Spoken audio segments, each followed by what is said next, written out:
João Calvino foi um teólogo cristão nascido em 1509, na França. Ele é o pai do segmento teológico chamado de calvinismo, o qual leva seu nome. Para os calvinistas, ele é considerado uma figura heróica. The city of Geneva, where Calvin ministered for 25 years in the 16th century, was a place of suffering. He was born in 1509 into a world that was harsh and immoral and brutal. There were no antibiotics. There was no surgery for an appendicitis. There was no indoor plumbing, no running water. The immorality in the city was rampant. There was a law in Geneva when Calvin came that you could only have one mistress. And the brutality, imagine getting a letter from a family whose son had died because he was burned alive for something you taught him. So Calvin did his ministry, forged his theology in a city of suffering and harshness and brutality and immorality, and the way he did it was by the daily exposition of the Word of God, and light broke out of darkness and gave hope to a suffering people. And that's the way it's been happening ever since, with the doctrines of the Reformation running and triumphing over the darkness throughout the world through the expository preaching of God's Word. So that's my longing for all of us who preach the Word. Mas tanto João Calvino quanto o calvinismo escondem fatos obscuros e terríveis. Fatos estes que muitas vezes são evitados por seus seguidores.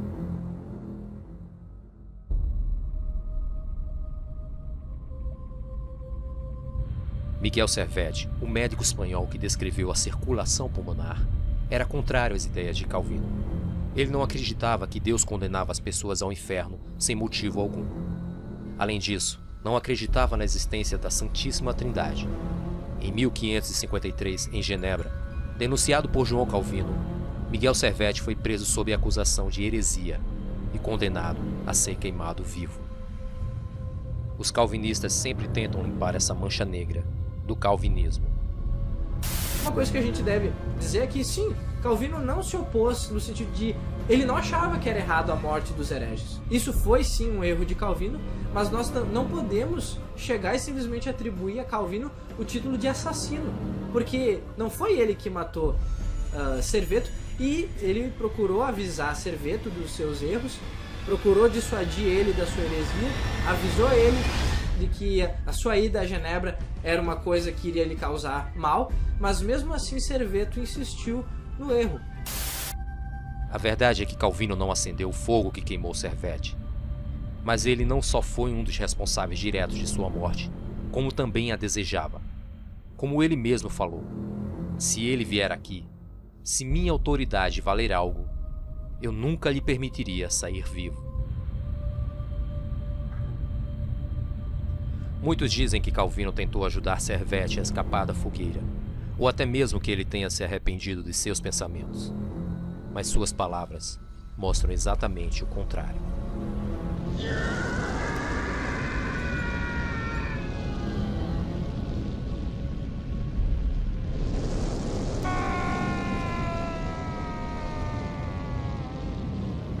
Após a morte de Serveto, Calvino escreveu: quem sustenta que é errado punir hereges e blasfemadores, pois nos tornamos cúmplices de seus crimes.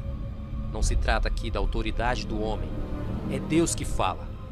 Portanto, se ele exigir de nós algo de tão extrema gravidade, para que mostremos que lhe pagamos a honra devida, estabelecendo o seu serviço acima de toda consideração humana, que não poupamos parentes nem de qualquer sangue, e esquecemos toda a humanidade quando o assunto é o combate pela sua glória. Esse fato talvez seja justificado pelas raízes de João Calvino no catolicismo e sua Inquisição. Uma mancha negra na história de um homem que estudou grandemente a palavra de Deus, mas que não foi capaz de perceber um dos 10 mandamentos: não matarás. Um teólogo cristão que conhecia toda a Bíblia, mas não conheceu o amor e o objetivo da mensagem de Jesus.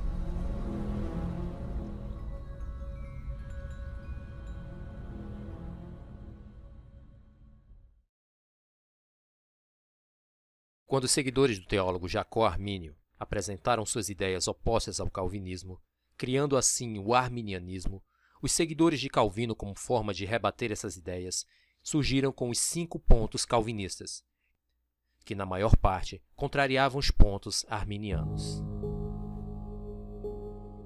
Depravação total. O homem é totalmente mau, incapaz de fazer o bem. Eleição incondicional. Deus separou alguns para o céu e outros para o inferno. Expiação limitada. Jesus não morreu por todos, e sim por um grupo específico. Graça irresistível. A pessoa não pode negar a salvação de forma alguma. Perseverança dos santos. É impossível perder a salvação. Uma vez salvo, salvo para sempre. A divergência do calvinismo começa por sua não crença no livre-arbítrio. Não existe livre-arbítrio. O ser humano segue um roteiro determinado por Deus.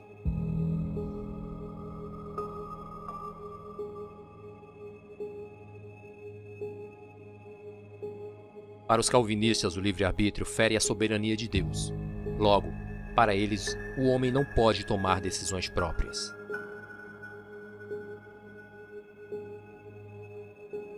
Outro fato bizarro é a crença de que Deus não pode conhecer o futuro sem que antes o tenha moldado.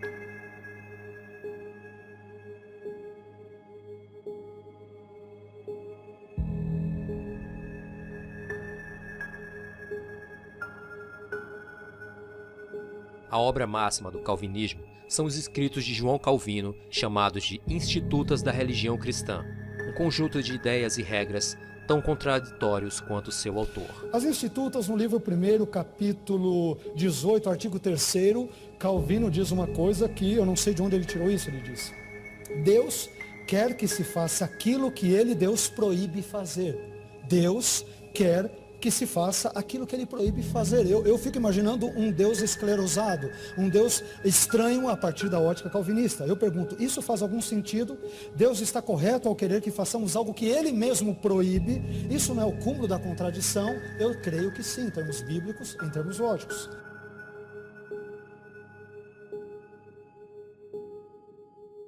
Agora, tem outros 2 trechos das Institutas que me deixam absolutamente perturbados, e só para dizer para os telespectadores, Calvino é um dos maiores motivos de eu não ser calvinista. As Institutas, os cânones de Dort, todos os escritos, normalmente calvinistas, justamente por essa visão determinista de Deus.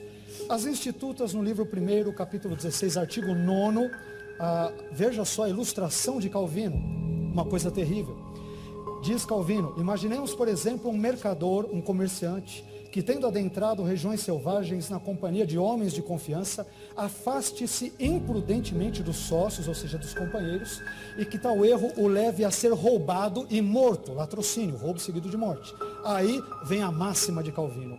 A sua morte, a morte desse sujeito, não foi apenas prevista pelo olho de Deus, mas também determinada por seu decreto. Deus, ele é autor do latrocínio, eu não tenho como chegar a outra conclusão.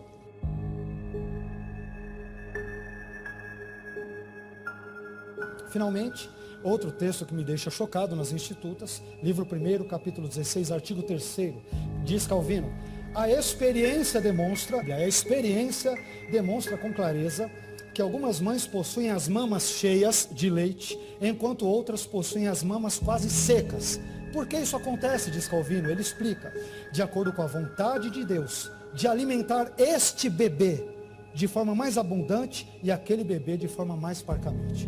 O senhor mencionou sobre Roger Olson, que talvez esteja beirando ao ateísmo aberto, o que eu duvido veementemente, mas eu acho que se este fosse o caso, não seria tão grave como o caso de John Piper, que disse que no 11 de setembro de 2001, aquele avião que foi até as Torres Gêmeas e matou 3.000 pessoas, não somente foi previsto por Deus, mas Deus quis que aquilo acontecesse porque ele decretou.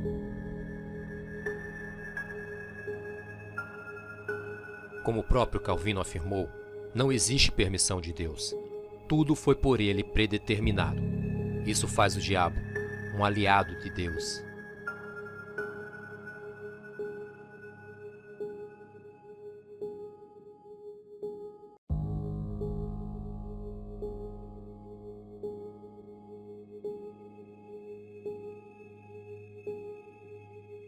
Em outras palavras, Calvino disse: Deus não só viu de antemão a queda do primeiro homem e nela a ruína de sua posteridade, mas também por seu próprio prazer a ordenou. Porque na realidade, na questão da queda, Deus não somente permitiu. Ele foi lá e fez um jardim. Ele foi lá e fez uma mulher. Ele foi lá e colocou uma árvore. Ele foi lá e fez uma proibição. Ele agiu. Tudo isso sabendo de antemão que o homem iria cair. Isso é permissão? Mas a diferença Então, é que ele permite. Isso é permissão? Ele empurrou. A diferença né? é que ele dá chance de arrependimento Que para chance? todos. Que chance? Isso Ele muda sabia que iria tudo. acontecer. Ele Isso sabia muda que ia tudo. acontecer. Que chance é essa? Que chance eles tinham?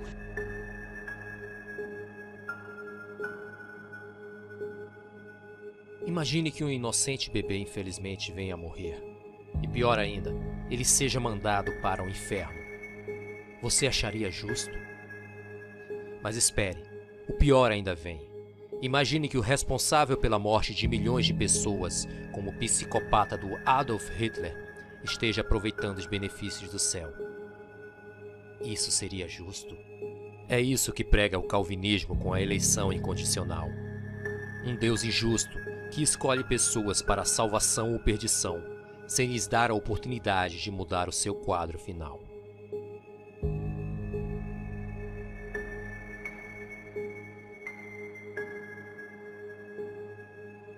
Você veja que o calvinismo tem um sério problema com a questão do amor em relação a Deus. Porque se Deus ama,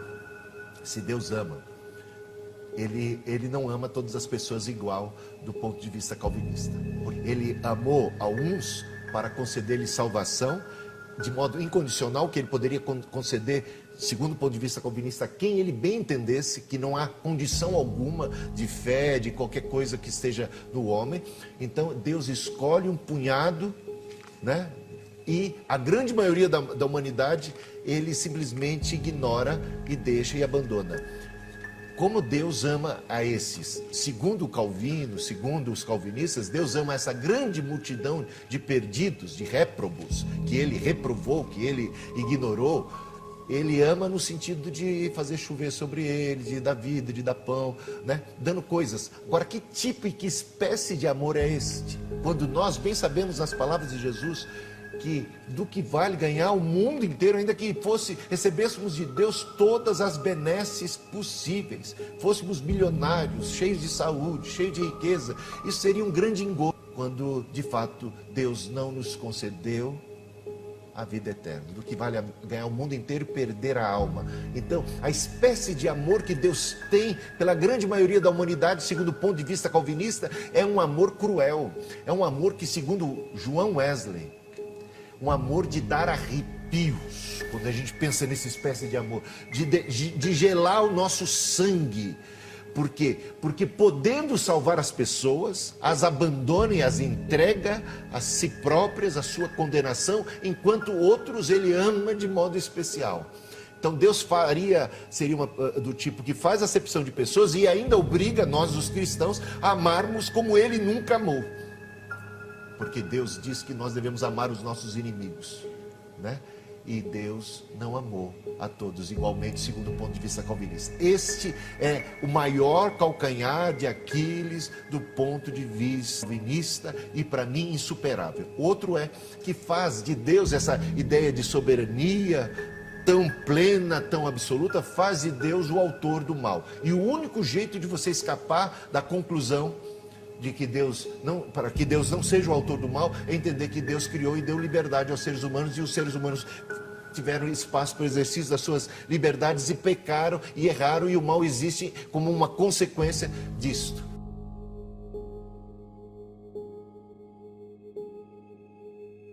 A maioria dos calvinistas se acham dos eleitos, mas a realidade é que para eles não existe uma regra para que a pessoa possa ter a certeza de que é um dos escolhidos.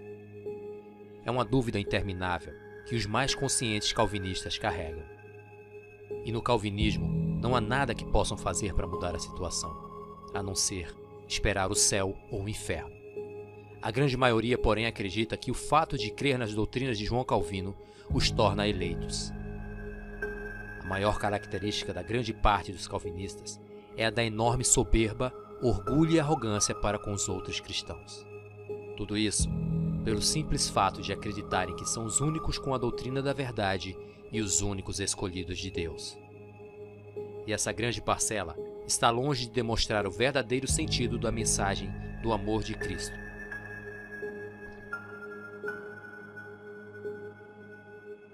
Como exemplo desse separatismo promovido pela grande maioria no calvinismo, o pastor Marcos Granconato, grande ícone calvinista brasileiro, que aqui já foi mostrado, chocou o cenário evangélico com comentários preconceituosos contra as pessoas que moram em favelas. Questionado sobre o porquê de poucas igrejas reformadas em favelas, o pastor Marcos Granconato afirmou: quanto a igrejas em favelas, não há igrejas batistas ou presbiterianas nesses lugares, porque quando ocorrem verdadeiras conversões, as pessoas vão embora das favelas. É por isso que é muito raro ver igrejas de verdade nessas comunidades. A frase, que mostra o pensamento elitista do pastor calvinista, diz que não há convertidos de verdade que permanecem na favela, e muito menos igrejas de verdade. Ele ainda tentou contornar seu preconceito, mas só confirmou seu pensamento. O site Púlpito Cristão comentou esse triste acontecimento. Porém, este é só mais um exemplo do pensamento da grande maioria dos calvinistas.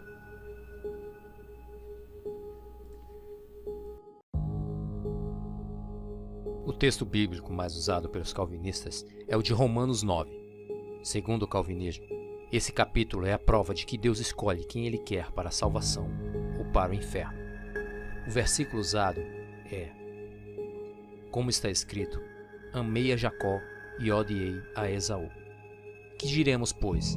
Que há injustiça da parte de Deus? De maneira nenhuma. Romanos 9, 13 e 14.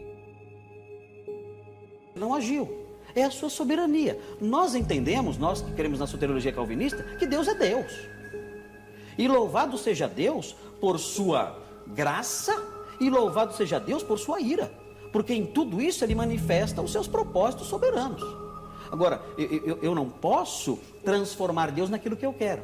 Deus num esmoler, Deus em alguém que está ali pedindo, implorando para que todos creiam nele. Não, Deus é soberano, Deus é Deus. Ele age conforme a sua graça soberana. Alguns Ele escolheu para a salvação. Romanos 9 é claro em dizer isso, outros não. Agora, quem acha ruim com isso, tem que discutir com Deus. É o que está na Escritura. Basta ser alfabetizado, ler o que está no texto, aceitar o que está no texto e então crer nisso pela fé. Não tem outro jeito. Mas como veremos a seguir, tanto este versículo como todo o capítulo de Romanos 9 é erroneamente interpretado pelos calvinistas. Quem são Esaú e Jacó para Calvino e Armínio? Aqui a distinção é profunda. Bem profunda. Aliás, tem uma curiosidade de Armínio que eu creio que até a maioria dos arminianos não conheça. A maioria mesmo, esmagadora, sem medo de errar, não sabe desse aspecto. Olha que interessante. Segundo Calvino, quem são Esaú e Jacó? Não devemos duvidar de que Jacó foi incorporado a Cristo para ser companheiro dos anjos na vida celestial. Jacó é, pois, o eleito incondicionalmente ou arbitrariamente. E Esaú, rejeitado. E são diferenciados pela predestinação de Deus aqueles entre os quais não existia diferença alguma quanto aos méritos. Então, quem são Esaú e Jacó para Calvino? Respectivamente, Esaú é aquele que foi predestinado para a perdição e Jacó para a salvação. E aí, Armínio, de forma totalmente distinta, ele irá dizer: Jacó e Esaú devem ser considerados não em si mesmos, e sim como tipos, sendo o primeiro, Jacó, o tipo dos filhos da promessa, que buscam a justiça que é da fé em Cristo, ou pela fé em Cristo, e o segundo, Esaú, o tipo dos filhos da carne que buscavam a lei da justiça. Em outras palavras, Armínio vai dizer, Jacó representa todos os crentes que pela graça de Deus creem em Cristo, eles buscam ser justificados pela fé em Cristo. E Esaú, ele é um tipo de todos aqueles que buscam ser justificados pela obra da lei, pela prática das obras humanas. Então é um elemento tipológico. Esaú e Jacó são tipos, respectivamente, dos incrédulos e dos crentes. E essa interpretação não é só dele, está em Ambrosiastro no 3º ou 4º séculos e em vários outros pais da igreja. Ele não está inovando, ele está seguindo uma determinada linha teológica presente nos pais da igreja. Então, são tipos, né? Eu particularmente distou um pouco aqui de Armínio, né?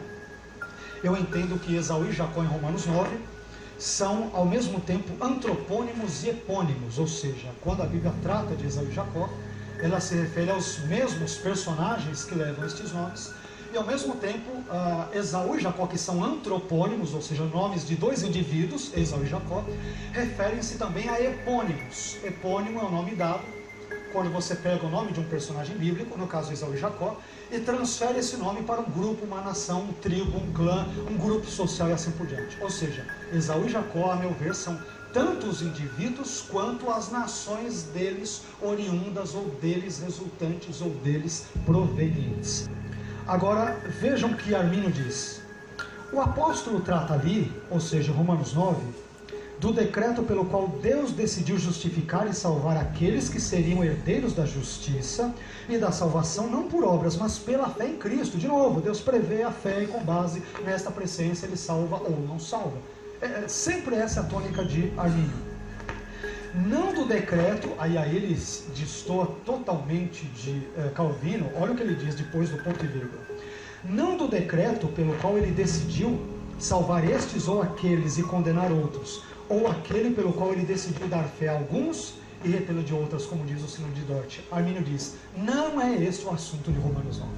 Romanos 9, dando continuidade a Romanos 8, a Bíblia como um todo é um texto que fala sobre um Deus justo que salva ou reprova, salva ou condena com base na presciência da fé e respectivamente da incredulidade. Isso é o teor. O teor é sempre o mesmo, a justificação pela fé. Não tem nada de falar, escolheu estes para o céu, para o inferno, de uma forma incondicional, sem levar em consideração a fé do indivíduo. Isso não faz parte do pensamento de Paulo em Romanos 9, diz Armínio, contrastando totalmente com Calvino.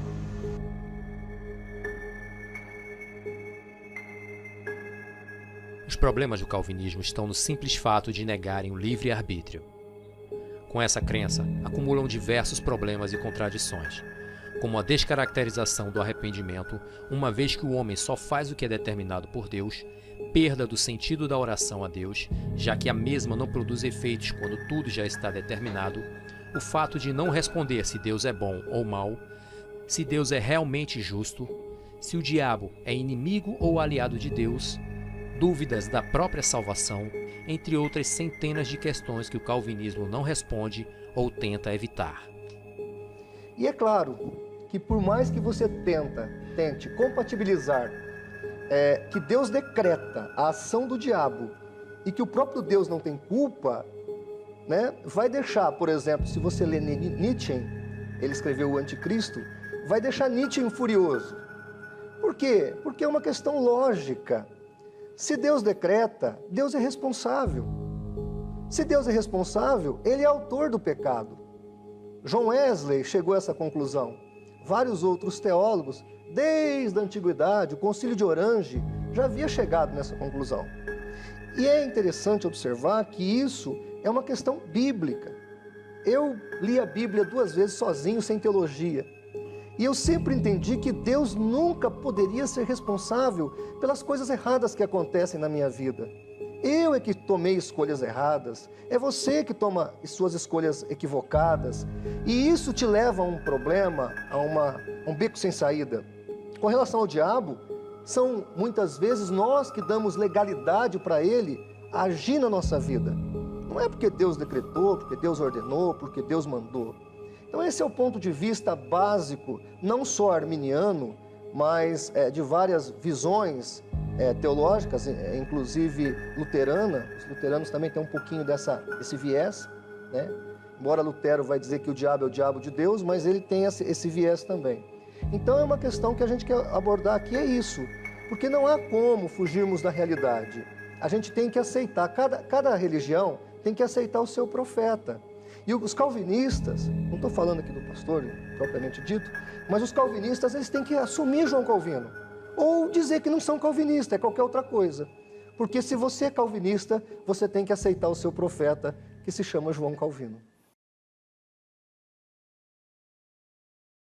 Porque, segundo, e com todo respeito ao pensamento do pastor Marcos, segundo o posicionamento dele, Deus, na minha concepção, seria muito injusto em condenar aquele que sequer ele deu a chance de salvar.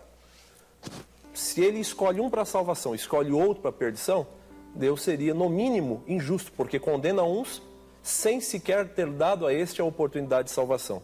Na nossa concepção, segundo o pensamento arminiano, Deus ele escolhe, ele elege com base na sua presciência. Ele dá o chamado para a salvação é universal. Segundo o pensamento do pastor Marcos, alguns que estão nos ouvindo nesse momento, nos vendo pela televisão, não foram chamados para a salvação. E por mais que você queira, você não terá a oportunidade. Segundo o pensamento do pastor Marcos, na minha concepção, o chamado para a salvação é universal. Vinde a mim todos que estáis cansados e sobrecarregados, e eu vos aliviarei. O chamado é universal. Você que está nos ouvindo também tem oportunidade de salvação. O que vai determinar a nossa salvação não é o nosso mérito, a nossa capacidade de nos auto-justificar diante de Deus, porque somos incapazes de tal feito. O que vai determinar a nossa salvação ou não é nós aceitarmos pela fé, e aí entra o nosso livre-arbítrio, o direito de escolha, de aceitarmos pela fé o sacrifício expiatório de Jesus como suficiente para me justificar. Então, em cooperação, eu tenho que querer, eu tenho que desejar. Na medida em que eu desejo, na medida em que eu quero, na medida em que eu aceito, isso não me torna justificado, mas isso faz com que o sacrifício de Cristo, ele possa ser suficiente para me salvar. E aí então eu fui eleito e escolhido para a salvação. Mas o chamado é universal. Deus sabe se eu serei ou não fiel. Deus sabe se eu serei ou não fiel até a morte. Deus conhece, mas o chamado é universal. Deus não interfere na minha escolha. Deus deixa que eu escolha, que eu faça a minha escolha. Mas Ele já sabe se eu vou ser ou não fiel. Mas Ele não interfere nessa minha escolha. E então, o que você achou? Queremos saber sua opinião. Deixe seu comentário. E até a próxima.